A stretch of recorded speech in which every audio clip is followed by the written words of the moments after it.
day some days, whatever food day it is, those calories don't count for the day. So so go ahead and eat your pizza. All right, everybody, let's talk about the weather. Of course, we've been talking about severe weather preparedness week, which is this week for Georgia as we get ready to gear up for spring, which of course is one of our severe weather seasons. So just like a severe thunderstorm watch and warning, same goes for a tornado watch and warning.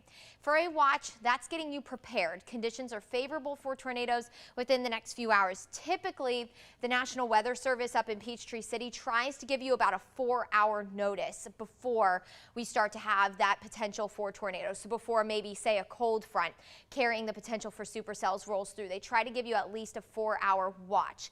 Now, as we head into warning time, that's when a thunderstorm capable of producing a tornado or a radar indicated tornado is currently happening.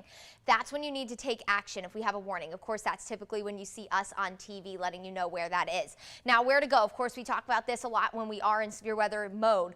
Lowest floor of a structure, away from doors and windows. Do not park under overpasses. If you are driving and there is a tornado actively happening, do not try and park under an overpass. That is extremely dangerous. Believe it or not, if you're on the roads and there's a tornado headed your way, the safest thing to do is actually get out of your car and lay flat in some sort of low-lying area or a ditch. And I know that's probably not your first instinct, but that is the safest route to go. You never want to try and outrun a tornado. So now that we're covered with the tornado safety and the preparedness, we're going to talk about a special weather statement that's in effect for all the counties highlighted here in this light yellow color. Patchy freezing fog is possible.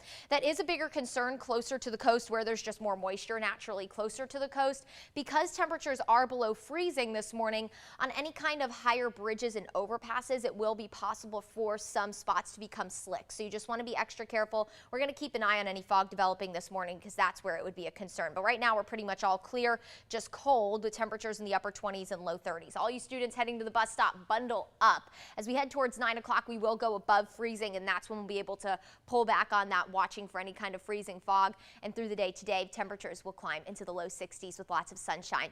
High pressure is to thank for that. This is going to dominate the forecast through the week. So what that'll do for us is continue a warming trend even as we head into the weekend. On Saturday, we're heading into the upper 60s, maybe even some low 70s. It'll be wonderful. And then here comes a cold front as we head into Sunday. Maybe a small rain chance. Any kind of winter weather stays to our north. Not going to be a washout of a day.